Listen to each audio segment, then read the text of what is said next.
وما خلقت الجن والانس الا ليعبدون، اور میں نے جنات اور انسانوں کو خلق نہیں کیا مگر یہ کہ وہ میری عبادت کریں۔ عزیزان محترم،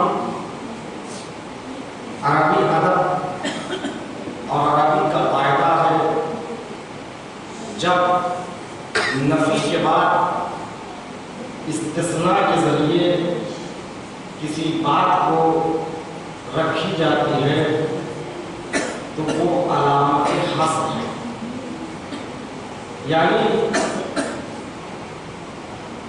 جس طرح انما کے ذریعے کوئی بات جب رکھی جاتی ہے تو انما حصر کے لیے آتا ہے، یعنی جو بات کہی جا رہی ہے بس یہی ہے، اس سے ہم کر نہیں، یہ انما کا فائدہ ہے۔ جس طرح انما یرید اللہ لیذھب عنکم الرجس اہل البیت ویطہرکم تطہیرا۔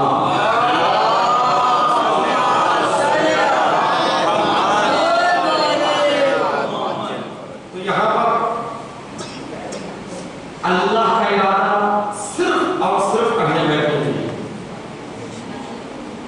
جو حرکات اہل بیت سے خارج ہے ان سے متعلق اللہ کا ارادہ۔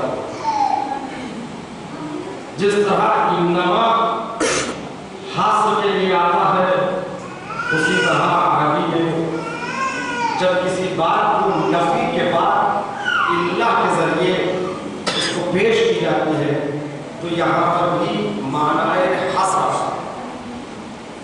گویا پروردگار عالم نے اعلان کرنا میں نے جنوں انس کو خلق نہیں کیا مگر یہ کہ وہ میری عبادت لیعبدون،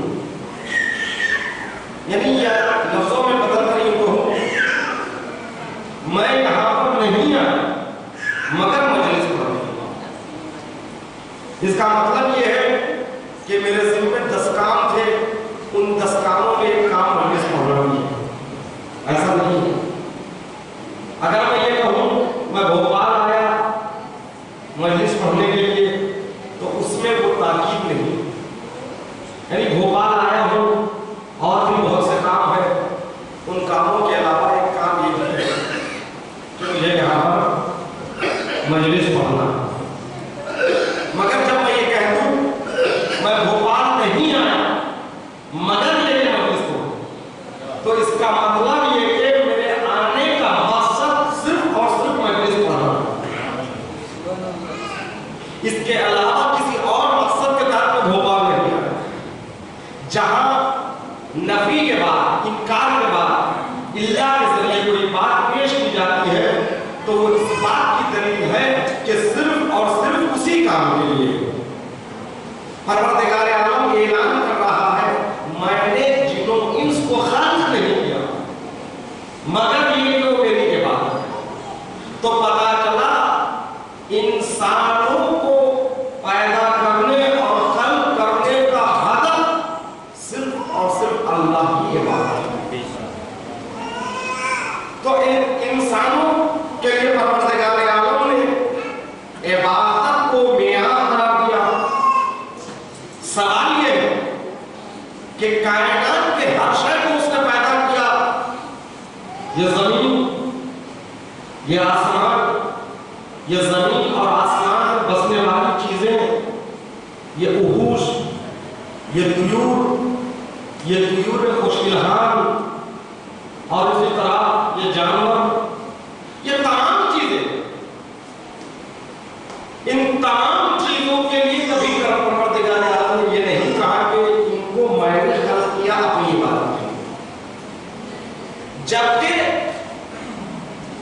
یہ بھی اعلان کر رہا ہے قرآن مجید میں سورہ جمعہ میں اور دیگر آیات میں یسبح للہ ما فی السماوات و ما فی الارض،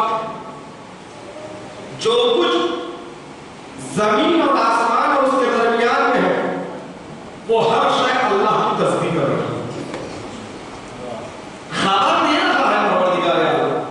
کہ کائنات کی ہر شے اللہ کی عبادت کر رہی، مگر یہ نہیں کہہ رہا ہے کہ میں نے انہیں اپنی عبادت کے لیے خلق کیا۔ دونوں میں بڑا فرق ہے۔ یہ اعلان ضرور کر رہا ہے، خبر ضرور دے رہا ہے کہ کائنات میں جتنی چیزیں ہیں، زمین و آسمان میں جتنی چیزیں ہیں، سب مصروف تسبیح الہی ہے۔ یعنی یہ کلیوں کا چمکنا، یہ پھولوں کا مہکنا، یہ پرندوں کا چہچہانا، یہ ہواؤں کا چلنا، یہ دریاؤں کا بہنا، یہ سمندر میں موجیں، یہ پہاڑوں میں استقلال، اور بغیر شامیانے کے یہ آسمان کو اسی طرح مستقر رہنا، یہ پانی پر فرش زمین کا اسی طرح بچھا رہنا، یہ تمام چیزیں اپنی اپنی جگہ فطری عبادت میں مصروف ہیں۔ ہر شے عبادت کر رہی ہے، یعنی نظام فطرت کے تحت، نظام تکوین کے تحت اللہ کی ہر شے، کائنات کی ہر شے اللہ کی عبادت کر رہی ہے۔ عبادت وہ ہے جس ہدف کے لیے خالق نے جس کو خلق کر دیا، وہ اپنے ہدف پر باقی ہے، وہ مصروف عبادت ہے۔ تو پروردگار عالم نے آفتاب کو چمکنے کے لیے، روشنی دینے کے لیے خلق کیا۔ اگر آفتاب اپنے ہدف پر باقی ہے تو مصروف عبادت ہے۔ ستاروں کو جس ہدف کے لیے خلق کیا وہ اپنے ہدف پر باقی ہے تو ستارے مصروف عبادت ہے۔ جو چیز جس ہدف کے لیے پروردگار عالم نے خلق کر دیا وہ اپنے ہدف پر اگر قابل ہے تو وہ چیزیں مصروف عبادت ہے۔ مگر میں کہوں گا خالق اتنا بتا دے، کائنات کی ہر شے تیری عبادت کر رہی ہے، ہر شے تیری تسبیح کر رہی ہے، یہ تمام چیزوں کے علاوہ تو نے فرشتوں کو خلق کیا، تو نے ملک کو خلق کیا، اور انہوں نے کروبین کو خلق کیا جو عالم قیام میں ہے، تو عالم قیام میں ہے، جو عالم رکوع میں ہے وہ رکوع کر رہے ہیں، جو عالم سجدے میں جنہیں خلق کیا وہ سجدہ کر رہے ہیں۔ غرض کے ہزاروں لاکھوں کروڑوں انگنت ملائکہ مصروف تسبیح الہی ہے۔ ان تمام چیزوں کی عبادت کے بعد پروردگار عالم کا یہ کہنا کہ میں نے صرف انسانوں اور جنوں کو اپنی عبادت کے لیے خلق کیا۔ اب انسان یہیں سے پہچانے کائنات کی ہر شے مصروف عبادت ہے، لیکن وجہ خلقت انسان عبادت الہی۔ لیکن عجیب بات ہے، جنہیں پروردگار عالم نے خلق کیا، جن کے لیے یہ اعلان نہیں کیا کہ اللہ کی عبادت کے لیے میں نے اپنی عبادت کے لیے خلق کیا، وہ تو مصروف عبادت ہے، مگر پروردگار عالم نے جن کو اپنی عبادت کے لیے خلق کیا ان کو مجبور کیوں نہیں کیا؟ یعنی سورج مصروف عبادت ہے فطرت الہی کے تحت، حکم تکوینی کے تحت، چاند مصروف عبادت ہے حکم الہی کے تحت، امر الہی کے تحت، امر تکوینی کے تحت، فطرت کے تحت۔ کائنات کی ہر شے اللہ کی عبادت کر رہی ہے حکم تکوینی کے تحت، یعنی مقام کن فیکون ہے اس میں تکوینی۔ مگر پروردگار جن کو تو نے اپنی عبادت کے لیے خلق کیا ان کو بھی حکم تکوینی کے تحت مجبور کر دیتا، یہ انسان بھی مصروف عبادت ہو جاتا، لیکن اختیار کیوں دیا؟ اختیار کیوں دیا؟ عزیزان محترم، جس طرح چاند مجبور ہے روشنی دینے پر، چاند کبھی یا سورج کبھی یہ نہیں کہہ سکتا میں آج کسی کو روشن نہیں کروں، اس کی فطرت میں پروردگار عالم نے رکھ دیا دنیا کو روشن کرنا، جب طلوع ہوگا تو روشنی دے گا، اس کے اختیار میں نہیں، پروردگار عالم کو حکم تکوینی۔ اسی طرح انسان کو بھی مجبور کر دیتا کہ وہ صرف عبادت کرتا رہے، تو کیا وجہ ہے کوئی انسان عبادت کے لیے لمحے کے لیے بھی غافل ہو جائے؟ لیکن سوال یہ ہے تمہیں مجبور کیوں نہیں کیا؟ تو پروردگار عالم نے بتا دیا دیکھو اور مخلوقات میں اور انسانوں میں بڑا فرق ہے. میں نے جو دولت انسان کو عطا کیا، جو خزانہ میں نے انسان کو دیا، وہ خزانہ اور دولت کسی اور جانور کو، کسی اور مخلوق کو نہیں دیا. اسی خزانے اور اسی دولت کے بنا پر میں ان کو اختیار دے رہا ہوں، یہ اختیار کی عبادت کرے. اگر میں ان کو مجبور کر دیتا عبادت کرنے پر، پھر میں کسی کو جنت میں بھیجتا تو کسی کو جہنم میں بھیجتا، تو میرا یہ جنت اور جہنم میں بھیجنا اس کا معیار کیا ہوگا؟ قیامت کے دن بندہ یہ کہے گا پروردگار تو نے اسے مجبور کیا تو اس نے عبادتیں انجام دی اور مجھے مجبور نہیں کیا تو میں نے عبادت نہیں دی. اب کس عدل کے تحت، کس عدالت کے تحت، کس انصاف کے تحت اسے تو جنت میں بھیج رہا ہے، اسے تو دوزخ میں بھیج رہا ہے. تو عزیزان محترم، اپنی عبادت، اپنے ایمان کا جائزہ لینے کی بات ہے. کوئی یہ نہیں کہہ سکتا کہ میں مسلمان ہوں جنت میں جاؤں گا. وہ مسلمان نہیں ہے، وہ جہنم میں جائے گا. کیوں؟ اس لیے کہ اگر صرف مسلمان ہونا اس معیار کے تحت ہے کہ میرے باپ مسلمان ہے، میرا دادا مسلمان ہے، میرا پردادا مسلمان ہے، میرا خاندان مسلمان ہے، تو وہ غیر مسلم بھی یہی کہے گا میں اس لیے مسلمان نہیں ہو سکا، میرا باپ مسلمان نہیں تھا، میرا دادا مسلمان نہیں تھا، میرا پردادا مسلمان نہیں تھا. اب پروردگار یہ میری کیا خطا ہے؟ میں مسلم خاندان میں پیدا نہیں ہوا تو مسلمان نہیں بنا، وہ مسلم خاندان میں پیدا ہوا وہ مسلمان بنا. اس کو تو جنت دے رہا ہے اور مجھے جہنم میں بھیج رہا ہے. یہ ایک تنہا مذہب ہے ایمانیہ جہاں پر عدل ہے توحید کے بعد. یہ تقاضائے عدل الہی کے خلاف ہے کہ مسلم خاندان میں مسلمان بنا کر اس کو پروردگار عالم جنت میں بھیج دے اور اسے جہنم میں بھیج دے اس لیے کہ غیر مسلم فیملی میں پیدا ہوا. تو پروردگار عالم نے کہا نادانو، میں ایسا اسلام نہیں چاہتا کہ باپ مسلمان ہونے کی بنا پر تم مسلمان ہو گئے. لہذا میرا اسلام ایک دعوت عمومی ہے. جب دعوت عمومی ہے تو نہ خاندان دیکھو، باپ کس مذہب پہ تھا یہ نہ دیکھو، ماں کس مذہب پہ ہے وہ نہ دیکھو. تمہیں یہ دیکھنا ہے کہ یہ مذہب حق بجانب ہے یا نہیں ہے. حق بجانب ہے تو قبول کرو، چاہے تمہارے باپ مسلمان رہے ہو چاہے کافر رہے ہو. میں اسی کسوٹی پر جنت دوں گا، اسی کسوٹی پر جہنم میں بھیج دوں گا. ایک سوال ہے محمد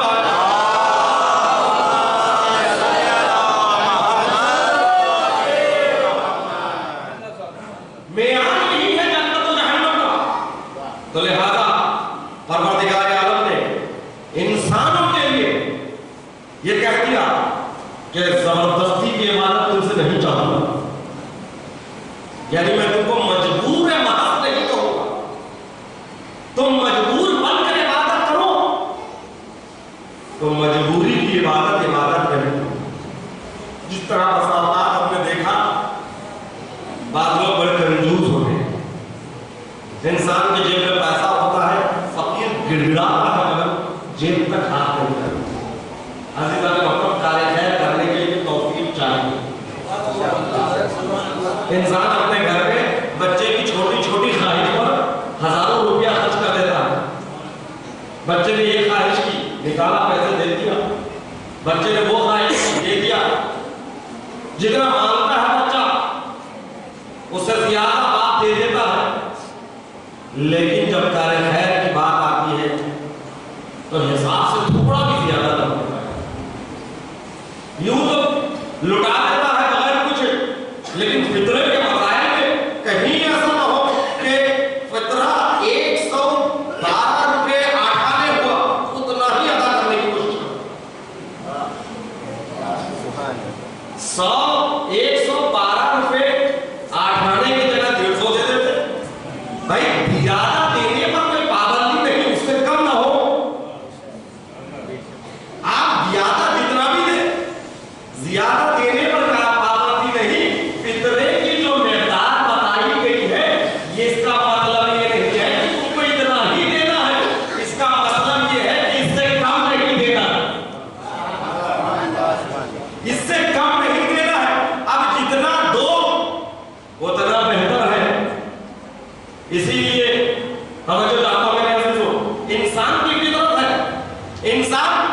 کار خیر میں بہت محتاط ہوتا ہے، نکالتا نہیں جیب سے. بس آپ ایک کنجوس، ایک انسان جس کا پیسہ فقیر گڑگڑاتا رہا، مستحق تھا، اس کو پیسہ نہیں ملا. لیکن تھوڑے دن آگے بڑھا، اس کے جیب میں 1000 کی نوٹ تھی، 500 کی نوٹ تھی. جب جیب میں ڈالا، آگے بڑھنے کے بعد اپنی مرضی کی چیز خریدنے کے لیے پیسے چوری ہو گئے. توجہ چاہتا میں لے لیں، پیسے چوری ہو گئے. اب اس نے کہا پروردگار اب یہ میرے طرف سے صدقہ. توجہ چاہتا میں لے لیں، جیب سے پیسے چلے گئے، دل میں نیت کر دیا میرے بچوں پہ سے صدقہ ہے، میرے گھر والوں پہ سے صدقہ ہے. اب ذرا بتائیے کیا یہ صدقہ قابل قبول ہے؟ ولو یہ پیسے کسی مستحق کے ہی ہاتھ میں نہ لگے ہو، ولو یہ پیسے کسی مستحق کے ہاتھ ہی نہ لگے ہو، مگر یہ پیسہ صدقہ نہیں ہے. کیوں؟ اس لیے کہ اس نے اپنے اختیار سے نہیں دیا، اپنے اختیار سے نہیں دیا. جہاں اختیار ہے وہاں ثواب ہے، جہاں اختیار نہیں ہے وہاں ثواب نہیں ہے. 1000 روپے چوری ہو گئے اور ولو یہ پیسے گر گئے، گر جانے کے بعد ولو یہ پیسے مستحقین کو نہ ملے ہو، مگر مستحق کو ملنے کے باوجود بھی جس کے جیب سے پیسے گرے اسے ثواب نہیں مل سکتا. کیوں نہیں مل سکتا؟ یہ اختیار سے جیب سے نہیں نکلے. اگر 1000 روپے کے بجائے اگر 2 روپے بھی اختیار سے فقیر کو دے دیتے تھا تو وہ 2 روپے کا اسے ثواب ملتا. کیوں کہ 2 روپے اختیار سے نکلے ہیں، 1000 روپے بے اختیار سے نکلے ہیں. ایسا بات ہے محمد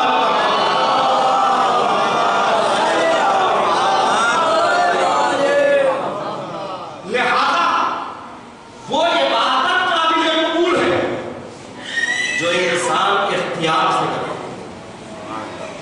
جس عمل پر اختیار نہیں ہے اس عمل پر ثواب و عذاب نہیں ہے. عذاب اور ثواب انسان کے اختیاری اعمال پر. تو پروردگار عالم نے پیدا تو کیا انسانوں کو اپنی عبادت کے لیے، مگر اللہ نے اختیار کیا. حکم تشریع ہے، میں چاہ تو رہا ہوں کہ تم عبادت کرو گے، مگر اختیار دے رہا ہوں. اختیار کیوں دے رہا ہے؟ اس لیے کہ انسان اشرف المخلوقات، انسان اشرف المخلوقات کیوں ہے؟ اس لیے کہ انسان کے پاس عقل جیسی دولت. عقل کیا چیز ہے؟ عقل کے بارے میں رسول اسلام ارشاد فرماتے ہیں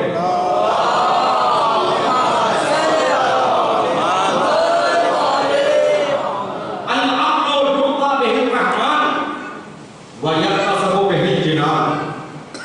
عقل وہ دولت ہے، عقل وہ پونجی ہے، عقل وہ سرمایہ ہے. یکتسب بہ الجنان، جس کے ذریعے سے جنت کو کسب کیا جاتا ہے. العقل ما عبد بہ الرحمن، عقل کے ذریعے اللہ کی عبادت ممکن ہے، عقل کے ذریعے سے جنت کا سودا ممکن ہے. وَيُرْضَى بِهِ الرَّحْمَنِ، اللہ کی مرضی عقل کے ذریعے ممکن ہے. توجہ چاہتا ہوں میں، عقل سے مراد کیا ہے؟ عقل سے مراد یہاں پر یہ نہیں ہے جو ہم اپنی زبان میں کہتے ہیں بڑا چالاک ہے، یہ بڑا چالاک ہے تو لہٰذا یہ تھوڑی عبادت کرے گا تو اس کی عبادت قبول. یہ بیوقوف ہے، یہ زیادہ عبادت کرے تب بھی زیادہ ثواب نہیں ملے. یاد رکھیں یہاں عقل سے مراد بصیرت ہے. بصیرت عقل کی نشانی ہے. بصیرت وہاں پر ہے جہاں انسان کو علم ہو وحدانیت کا، علم ہو رسالت کا. جب انسان عالم بنے تو علم کے ساتھ ساتھ بصیرت آئے گی. اب بصیرت کے ساتھ جو عبادت کرے گا اس کی بصیرت کی بنا پر اسے ثواب ملے گا.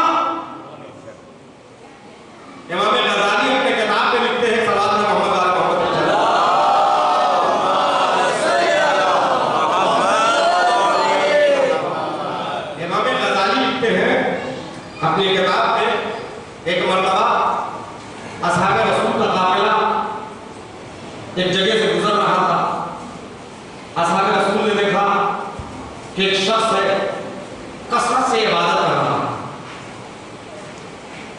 سجدوں پہ سجدے کر رہا، مسلسل مصروف عبادت۔ رسول کے اصحاب نے دیکھا تعجب کرنے کے بعد بزم رسالت میں آتے ہیں، رسول کے سامنے کہتے ہیں یا رسول اللہ آج ہم نے ایک عابد کو دیکھا جو فلاں مقام پر فلاں جگہ بڑی عبادت، یقیناً وہ ایسا شخص ہوگا جو عبادت میں مصروف ہے۔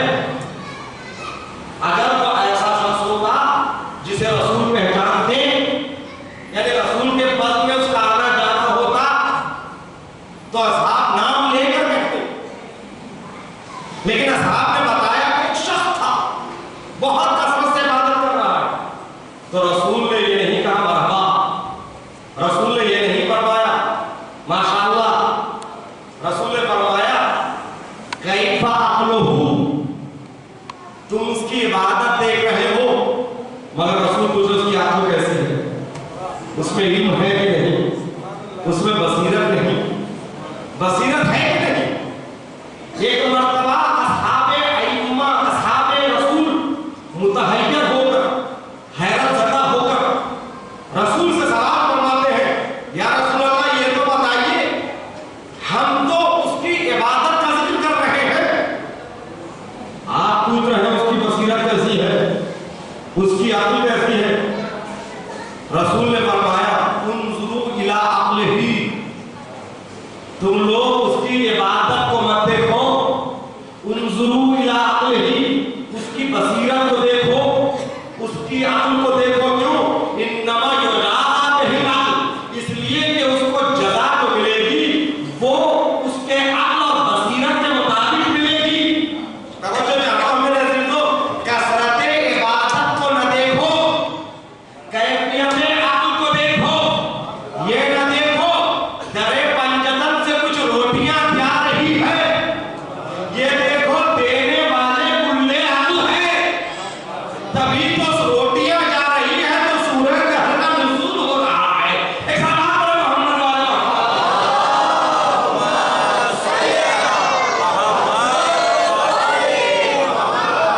عمل کے ساتھ ساتھ کیفیت عقل کو دیکھو، بصیرت کو دیکھو، جو بصیرت کے ساتھ جو عمل ہوتا ہے اس کا ثواب زیادہ ہوتا ہے۔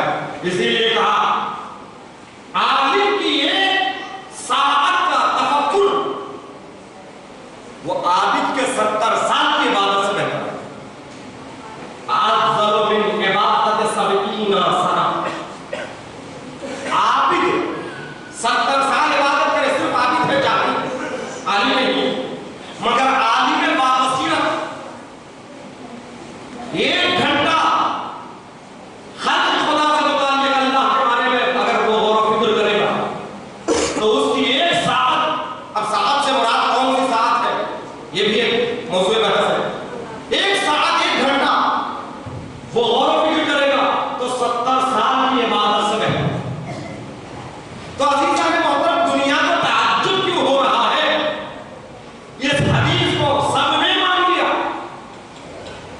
متفق بین الفریقین حدیث ہے، مگر جیسے ہی بات آتی ہے ضربۃ علی یوم الخندق افضل من عبادت الثقلین، علی کی ایک ضربت خندق کے دن ثقلین کی عبادت پر افضل ہے۔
یہ نہ دیکھو کیا کر رہا ہے، اس کی عبادت کیسی ہے، یہ دیکھو کہ عبادت کرنے والے کی بصیرت کیسی ہے۔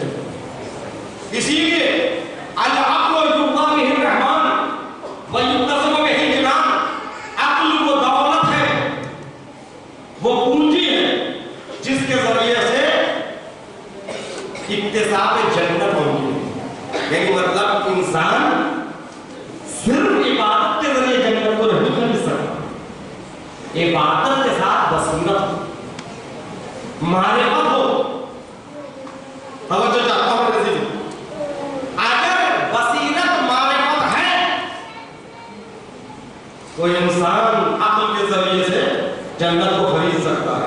تو عزیزان محترم، اللہ اکبر، اگر بصیرت کی ضرورت ہے، بصیرت کی ضرورت ہے، معرفت کی ضرورت ہے، تو اس کے در پہ آؤ جو سلومی کا دعویٰ کر رہا ہے۔ اس در پہ آ کے دیوانے بھی بن جاؤ گے تو دنیا کے داناؤں سے بہتر بن جاؤ گے۔ تبھی تو اس در کا دیوانہ بھی دانائے معتد بہلول کہلاتا ہے، یہاں پر بیٹھے بیٹھے جنتوں کو بیچتا ہے۔ عزیزان محترم، عقل جس کے پاس ہے، رسول فرماتے ہیں العقل یرضا بہ الرحمن ویقتسم بہ الرحمن جنان، عقل کی دولت کی بنا پر انسان جنت کا سودا کر سکتا ہے۔ یعنی خریدنے کے لیے جنت عقل کا ہونا ضروری، بصیرت کا ہونا ضروری، مگر علی کے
عبادتوں کو انجام دے کر چلا جانا یہ عبادت ہے۔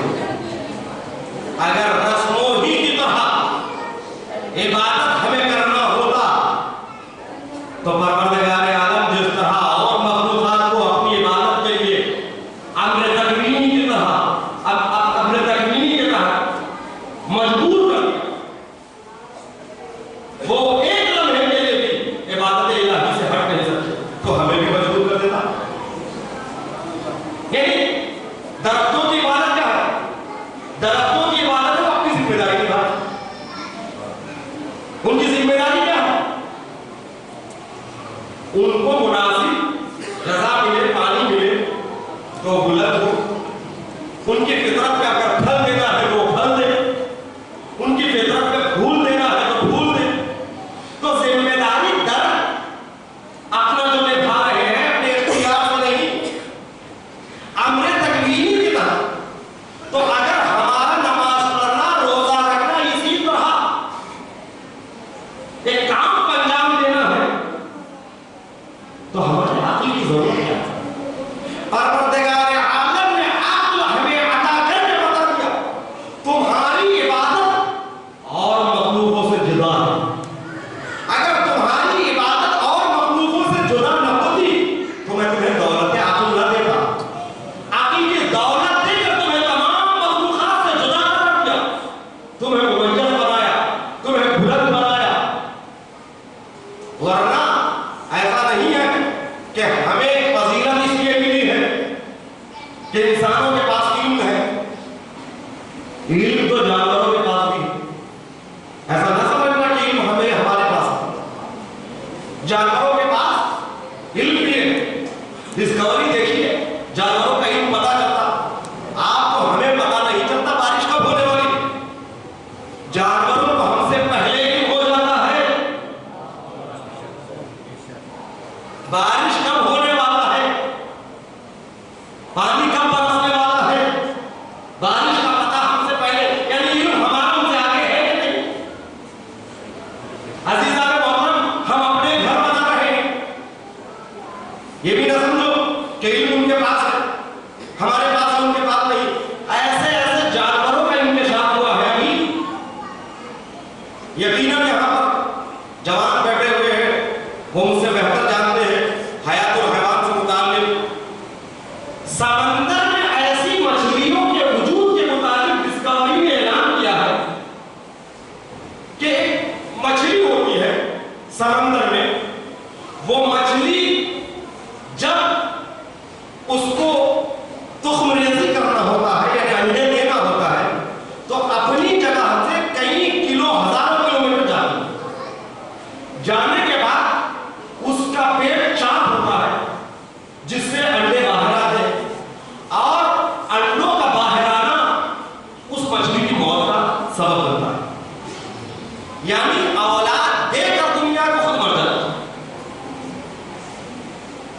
مگر ان انڈوں سے جو مچھلیاں ہوتے ہیں، یہ مچھلیاں پھر وہاں پر لوٹ کر آتے ہیں جہاں سے مچھلی سفر کرتی۔ یہ بتاؤ یہ علم کس نے دیا ہے؟ انہیں کس نے بتایا کہ ان کی ماں یہاں سے سفر کی تھی؟ تو پتا چلا آپ ناز نہ کریں، ہم ناز نہ کریں، ہمارے پاس علم ہے۔ علم تو جانوروں کے پاس نہیں ہے۔ ہمارا علم یہ ہے کہ ہم یہاں سے دہلی تک جاتے ہیں تو پورے راستے میں بورڈ پڑھتے ہیں، دہلی کتنے کلومیٹر پر ہے، ادھر جانا ہے، ادھر ڈھونڈنا ہے۔ آپ ڈرائیونگ ضرور کر رہے ہیں لیکن بتائے ہوئے پتے پر آگے بڑھ رہے ہیں، مگر پرندے فضاؤں میں کوئی نشانی نہیں،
اچھا عمل کی بنیاد پر انسان کو اولویت اور افضلیت ملی ہے تو جو عمل ان کے پاس ہے وہ ہمارے پاس بھی نہیں ہے.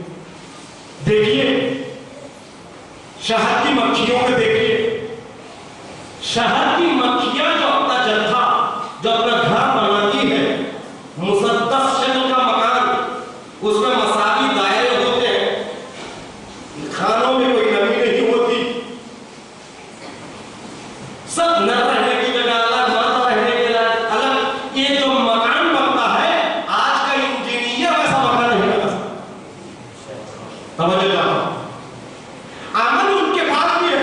اب انسان کے پاس کون سی چیز ہے سوال ہے بھائی. علم ان کے پاس ہے عمل ان کے پاس ہے لیکن کون سی چیز ہے جو ہمارے پاس ہے ان کے پاس نہیں جس کے بنا پر ہم ان سے الگ ہو گئے. فرق اتنا ہے جانور اتنا جانتا ہے اگر کوئی انسان روٹی دے رہا ہے تو جانور اتنا جانتا ہے کہ یہ دے رہا ہے یہ مالک ہے. پروردگار عالم نے انسان کو عقل دیا تم صرف ظاہر کو مت دیکھو باطن کو دیکھو کس کے ذریعے مل رہا ہے. اگر تم ظاہر کو دیکھ کر اسی کو سمجھو گے یہی دینے والا ہے تو اس میں اور جانوروں میں فرق نہیں. بات یہی ہے بصیرت اسی کو کہتے ہیں. یہ نہ دیکھو سامنے کون آ رہا ہے یہ دیکھو اسے کون بھیج رہا ہے. سلام علیہ محمد آیا.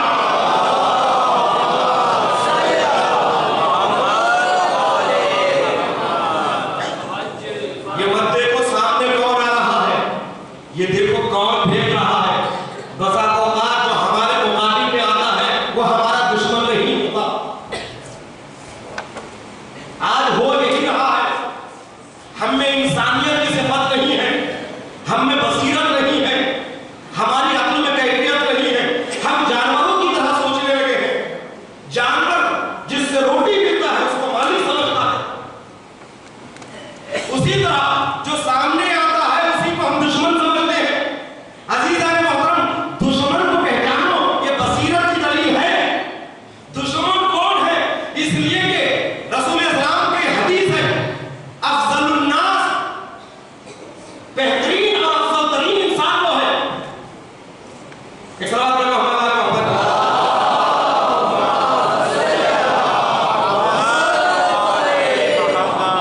افضل الناس من عرف ربه فعطاه. توجہ چاہتا ہوں میرے عزیزو حدیث رسول ہے بہترین افضل ترین انسان وہ ہے من عرف ربه فعطاه جو اپنے پروردگار کو پہچانے. کیوں فعطاه تاکہ اس کی اطاعت کرے. بات یہی پر ختم نہیں. وعرف عدوه اور خدا کے دشمن کو بھی پہچانو. کیوں فعصاه تاکہ اس سے اپنے آپ کو بچائے. دونوں چیزیں ضرور ہیں. یعنی جہاں پر توحید کی منزل میں معرفت رحمان ضروری ہے وہیں پر معرفت شیطان بھی ضروری ہے. جب تک شیطان کو نہیں پہچانو گے اس وقت تک تم افضل الناس کی منزل تک نہیں پہنچ سکتے. اس وقت تک تم صحیح سچے مسلمان نہیں بن سکتے.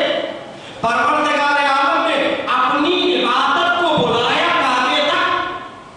کعبے تک جانا ہے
بصیرت نہیں ہے، جس کے پاس عقل و بصیرت کی دولت نہیں ہے، اس کی عبادت نہیں ہے۔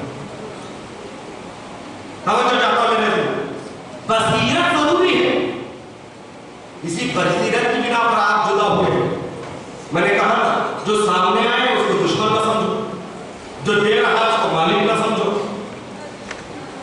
اسی طرح آج دیکھنے کی ضرورت ہے کہ شیطان ہے کون اس دور میں۔ یہ نہ دیکھو کہ وہ اس نے ہم پر حملہ کیا، پلٹ کر آپ بھی اسی پر حملہ ہو جاؤ۔ مسلمان آپس میں لڑ رہے ہیں، فرقے آپس میں تقسیم ہوئے، یہ ان کو اپنا دشمن سمجھ رہے ہیں، وہ ان کو اپنا دشمن سمجھ رہے ہیں، دونوں ایک دوسرے سے لڑ مر رہے ہیں، ایک دوسرے کے مرد و مقابل ہیں، لیکن جو شیطان ہے وہ دونوں کو لڑا۔ اگر ہم جانوروں کی طرح ہے تو جو سامنے آئے اسے خالق سمجھو، جو سامنے آئے اسے دشمن سمجھو، لیکن اللہ نے حقیقی دولت دی ہے، تم سامنے والے جو آ رہا ہے اسے نہ دیکھو، یہ دیکھو کون بھیج رہا ہے۔ پاکستان میں یہ بات واضح ہو گئی ہے، شیعہ مساجد میں ڈوب رہے ہیں، سنی مساجد میں ڈوب رہے ہیں، شیعہ کا بھی قتل عام ہو رہا ہے، اہل سنت کا بھی قتل عام ہو رہا ہے۔ جب دونوں گولیوں کو دیکھا گیا کہ دونوں جگہ کی گولیاں ایک ہی جگہ سے آئی ہے، وہ اسرائیل سے آئی ہے، یعنی اسرائیل بیٹھ کر انہیں ان سے لڑا رہا ہے، انہیں ان سے لڑا رہا ہے، اور مسلمان ہے کہ اپنے حقیقی دشمن کو پہچانے بغیر ایک دوسرے سے لڑ رہا ہے۔ اسی لیے پروردگار عالم نے کہا یہ عبادت نہیں چاہیے جہاں بصیرت نہیں ہے، جہاں بصیرت ہے مجھے وہ عبادت چاہیے۔ ایسا